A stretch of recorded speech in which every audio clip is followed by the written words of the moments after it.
Hello again, YouTube. Well, we're back on the Sprotster iron again. I did say after the last video that there would be another video on this, and I'll get you up to date with what's going on with this bike. So, the story on the bike is it belongs to a friend, and they weren't in a position to use the bike. And what they did at the end of last season, October time last year, so about 10 months ago, they put this bike away in a shed, but what they didn't do is they didn't wash the bike down, clean it, dry it, and make sure it was in good shape, and perhaps spray some oil over it or some misting spray to protect it from the damp and the moisture that it actually suffered with whilst it was in storage for 10 months. So I got the bike maybe 3-4 weeks ago, and I had done some work on it already, and I wasn't in a position to film it because the workshop was full up with rubbish from moving home. So the first bit of work I did on it, I didn't actually video, but what I have done is I've sprayed the lower fork legs, and I will stick a still photo up to show you why. Basically, as soon as I washed it, because they were damaged from road salt, I washed it and all the paint flaked off, and I've had to do some work on this section of the forks up here again because moisture damage and obviously road damage from tiny stone chips over the few years of its life, and it was packed away with salt on it, and it had corroded up the tops of the forks up here. And again, I'll stick a picture up to show you how bad that was. So this I dealt with basically by scraping the worst of the rust off with a hard plastic scraper and just elbow grease with some compound to get the worst off. So I've got it back into a sort of semi-decent shape. Under the gaiters, there's absolutely no problem because the gaiters obviously have protected the bike. So what we're going to do today is we are going to fit these fork covers. Now again, this is off of eBay. The only thing I'd say, if you're going to buy some of these are aluminium ones, and they come with very nice gaskets to go top and bottom to seal it. So just be careful what you're buying. Try not to get cheap plastic ones, get half decent ones, and I think they come in about UK £50, so that's probably $65–70 sort of entry level. So we're going to fit those today. Just basically because if you were looking at this close up, there's lots of little dimples on here where you can see where it's rusted. So we're going to just take the front wheel off, drop the forks down. So we're going to lightly grease this with some waterproof grease, and we're going to fit these on. It's going to do two things. One, it's going to protect the forks, and two, it's going to make the front end, because most of it's black up here, we're going to get rid of this chrome, and it's going to give it a chunkier, nicer look.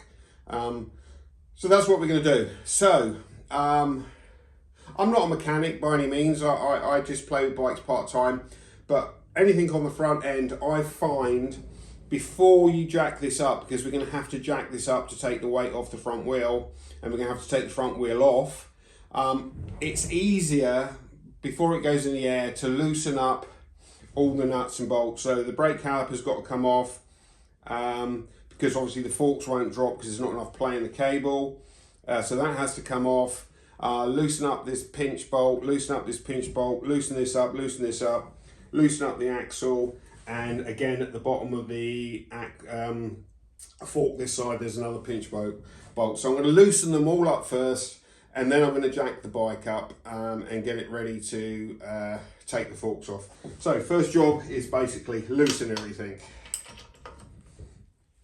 So I don't, it's pretty boring video for you if you're just watching me loosen bolts and stuff, so I might just bring you back when I've got this loosened up and everything's loose.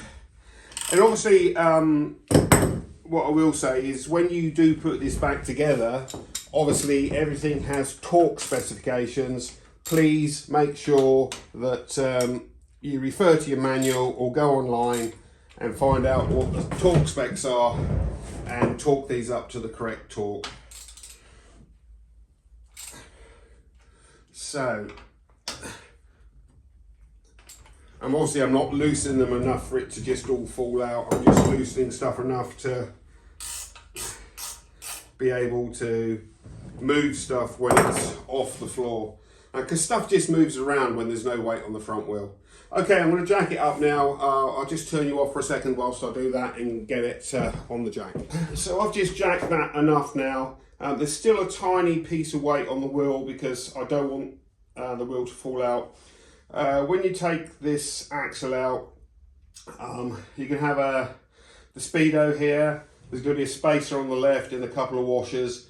So if you haven't done this before, obviously just keep them in order on either side of the bike. They came off, so when you put them back on, you know exactly where they're supposed to go. So I can fully loosen off this pinch over here. Let's get this nut off.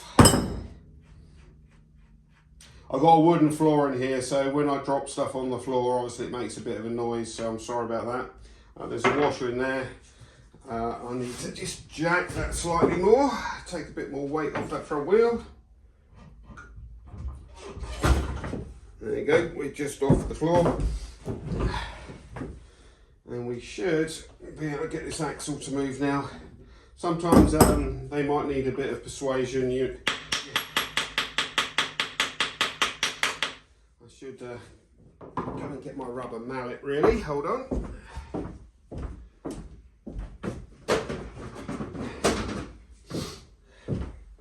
This is not being prepared.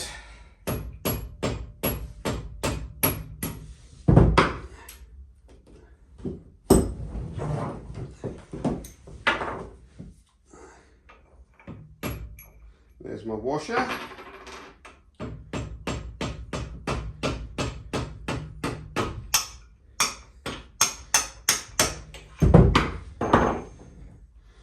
Should be able to pull that now.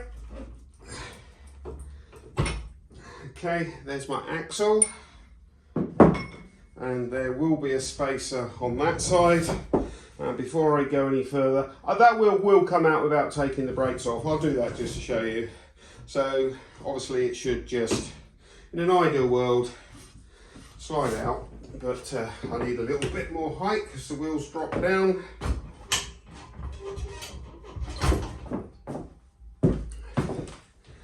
We should get that out there. Didn't really want to remove the mudguard, but it looks like I'm going to have to take the mudguard off. So let me just get the mudguard off. Again, it's just for Allen keys. Have I got the right Allen key? No. I'll get that mudguard off and we'll get back to you. So I've just whipped the nuts off this side of the fender, and hopefully that's going to give me enough space to get that out without taking the other side off. I may be wrong. There we go.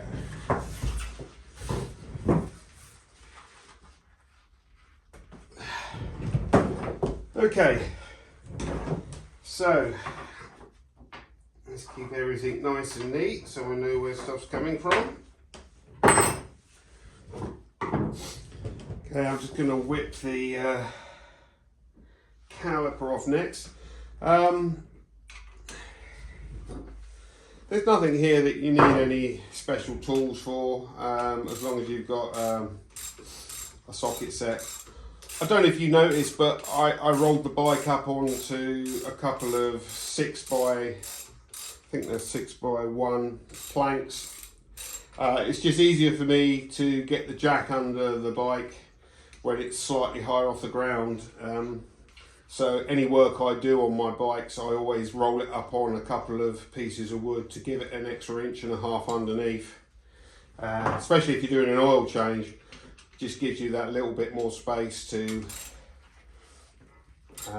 get under there with an oil pan.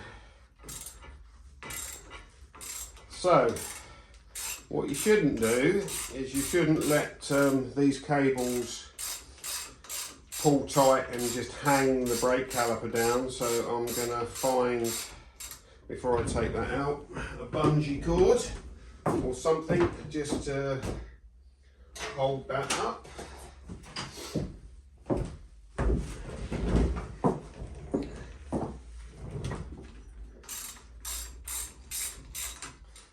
bungee that up out the way. I'm just going to get the bungee on there somewhere and just support that slightly so the weight of it is not sitting on those cables too much.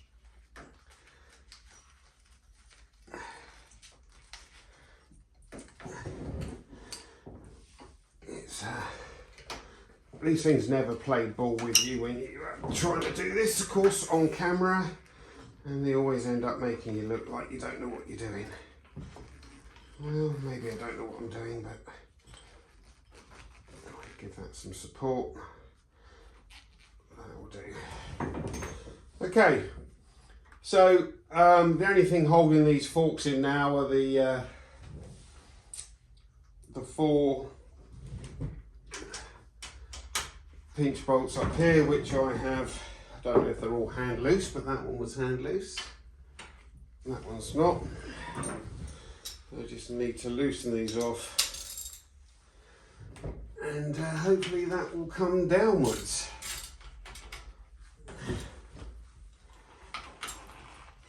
There we go, that's the first one. I may do these one at a time. I'm going to have to loosen the other one off. Maybe I should have taken the mudguard off, it would have made stuff slightly easier. Actually, I think I will take the mudguard off. The mudguard does need some work on. It's got a little bit of rust on the back end of it, so it's not going to hurt for me to actually take this off and clean up the inside of the mudguard before I put it on. So we'll just whip that off. The ratchet would work the right way. There we go. Make life easier all round, I guess, if it's not in the way.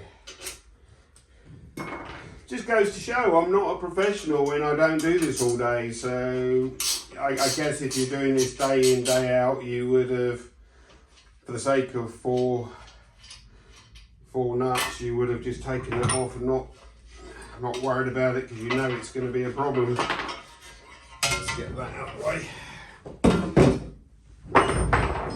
And then obviously this should come down. Now I've never put any of these on before, so I don't know how easy it is. But like I say, shouldn't be too difficult. I don't know, let's have a look, see whether the washers fit in here before you put it on. Yes, it looks like they do. Yeah, so you just fit the washers that come with it in there and then slide it back on. But I'm going to get a little bit of grease on these and then I'll come back to you when I've put the grease on. I'm sure you don't you don't really want to be watching me put grease on, and I'll give the forks another wipe before we start putting them on. So we'll see how this goes.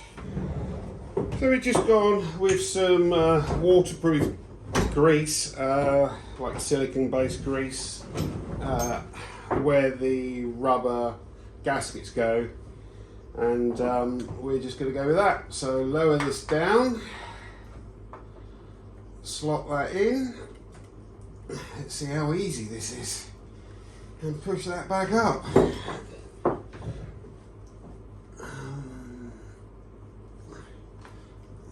So it's quite a tight fit by the looks, and the rubber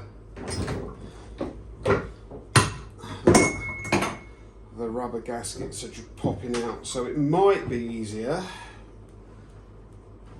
to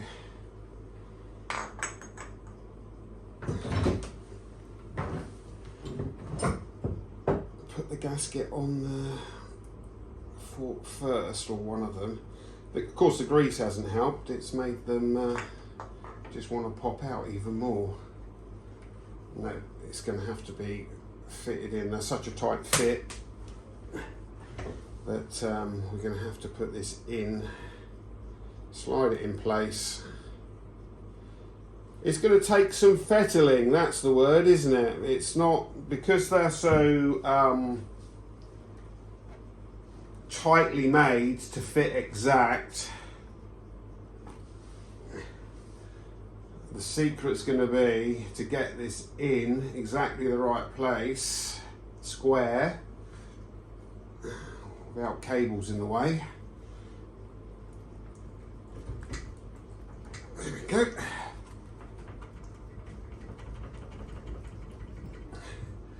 And shimmy it back up.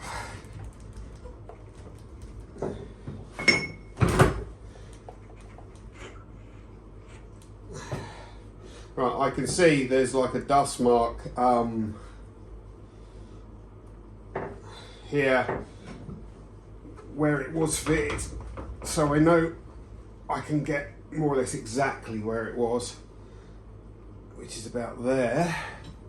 Now what I'm going to do is I'm not going to tighten that all up until I've got the wheel back on and everything's square, but for the time being I'm going to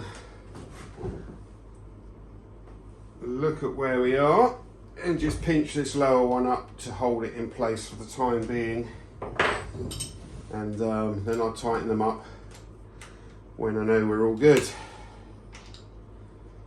So same process for the other side. It's not rocket science. They do have an up and down on these. There's a tiny nick on the bottom of them, so if you do get any moisture in there, it allows it to seep out, I guess. So I think I'd just pinch that O-ring on the bottom of that. There we go. Trying to rush, you see. Take your time, don't rush.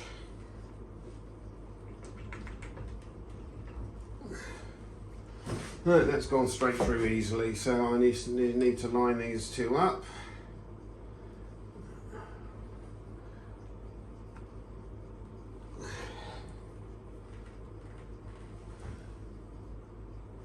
That's about perfect. And again, I'm just going to pinch this one up at the bottom. Not hard, just whilst I reassemble.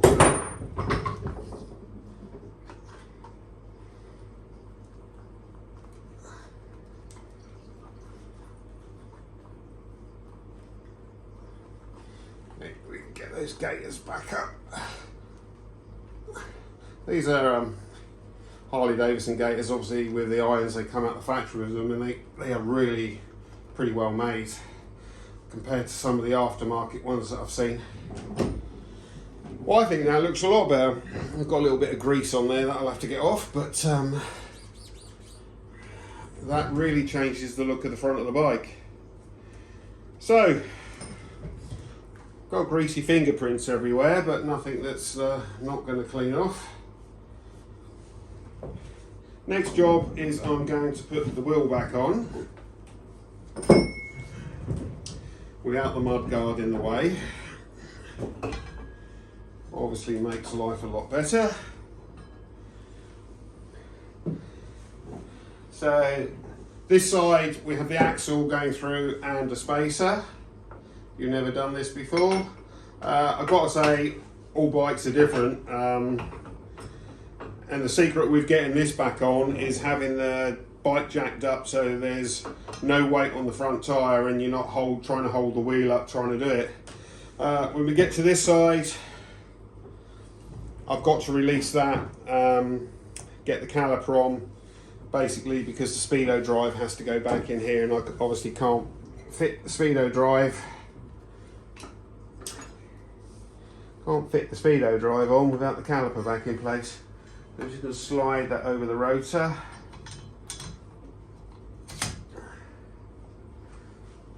Get that back in place. Oh, a biggie here is you have to think about, and if you've got anybody else in your workshop with you, just don't let them pull the handbrake and the front brake whilst you've got your caliper off, or else you'll be swearing at them for the rest of the day, because you've got to reopen the gap to fit your disc in.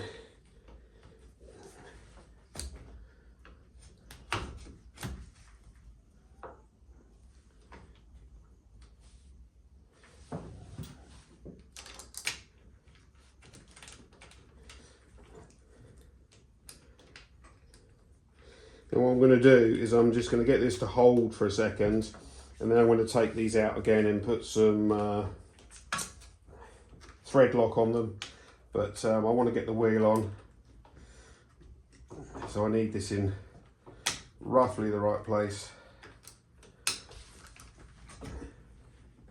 The bottom one's not playing ball with me, the top one's caught, the bottom one's not. There we go, I think that's on.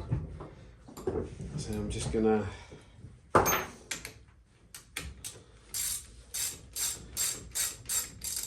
just for the seconds. They are quite corroded, so I'm going to clean those up. I just need that held in the right place to get this wheel back in. So the speedo drive obviously goes in the back here. Keep pushing the axle. And then at this point I just need to jack it a little bit more.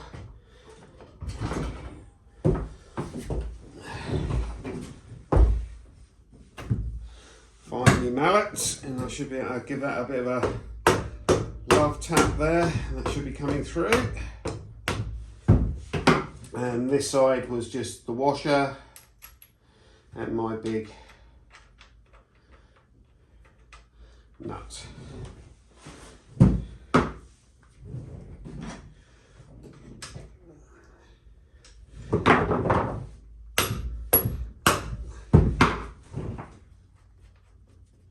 So let's get this on.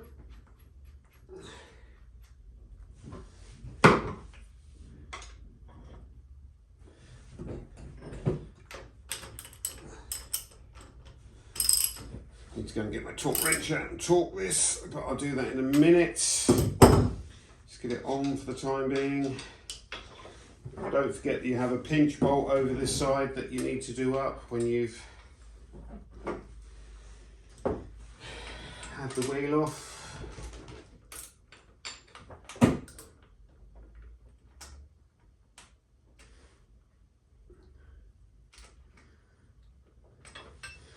Get that done up. You're kind of seeing this in real time, so you can see it's not a, again, I need to get my torque wrench on that. I'll go do that in a minute. You can see that it's not a super long job to do. And basically, all I have to do is check my heights up there, that the forks are in the right place, tighten up the brake caliper and put the mudguard back on. But I'm going to do some work on the mudguard before I put it back on. So pretty much that's it. That's fitting some, I think they call them sleeves, fork sleeves. So I think from the front, you'll agree that actually losing the chrome makes it look a lot nicer. I think we call it a day there. I don't really think you need to watch me put some Loctite on a couple of bolts and do up and torque stuff. And like I say, I want to spend half an hour sorting out the underside of the mudguard before I put it back on. But that's the end of this video. Thank you for watching and please subscribe.